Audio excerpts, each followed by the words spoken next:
Hi, good morning. The theme for today is Dao, or Tao, or Do. Basically, it's one of the most common words in the Chinese language, actually, and it's used to describe Aikido, Karate Do. There are many words which have come from Zen, which use the word Do, which is the same as the Chinese word Dao.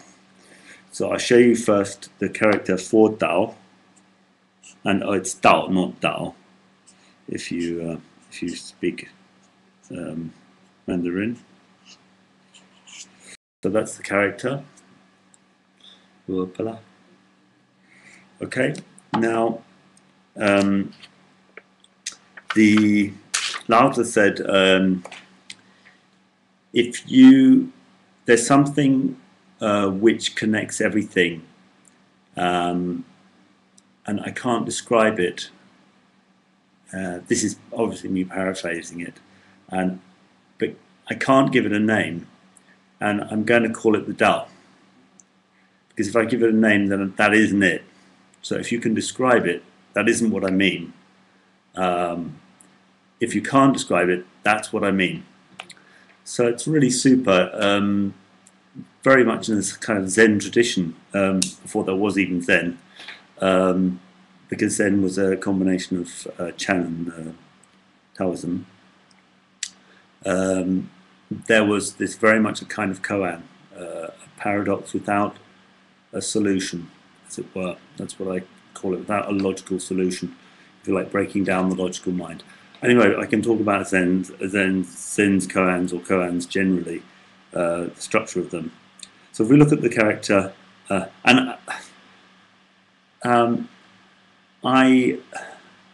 find sometimes I say things which appear arrogant.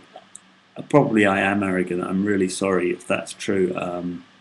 It's certainly something I'm aware of, and I've been told many times that I'm arrogant. So I can just try and be humble with the fact that it may have to live this life appearing like an arrogant GIT. Okay, so we start the character is just 1 point, and you could say this is a yin, and then the second point comes, and the yang, and they join into the one, and there you can see the one. Now, the yin and yang joining into the one, but we can't see what is yin, what is yang. That was the definition that my teacher Lu Jinchuan gave for Tai Chi. Then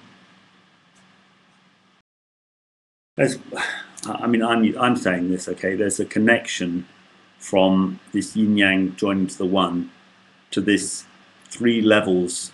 Now, that 3-level picture means eye, as in the eyeball, mu.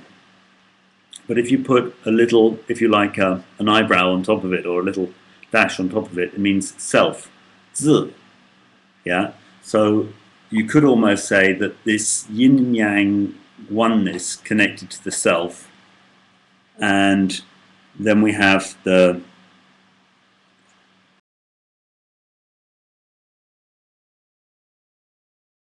this, which means chuo. It's the radical called chuo, and chuo means, if you like, to travel. In Japanese, I think it's called michi. So we have the traveling of the self to or the transformation of the self to the universal oneness, where yin yang are no longer able to be differentiated from each other, and that would be where you don't know, or bu zhi dao. To know is zhi dao in Chinese, and bu zhi dao is I don't know, or don't know. Now, there was just one other thought.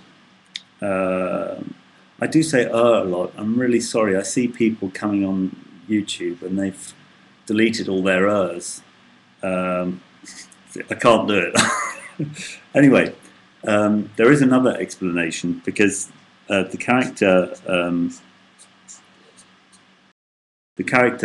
this one is actually also its own character. It's called Shou.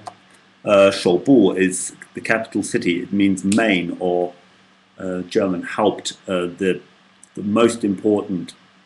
And then if you put that with the way, you can also understand it's the most important way, or the most important transformation or process.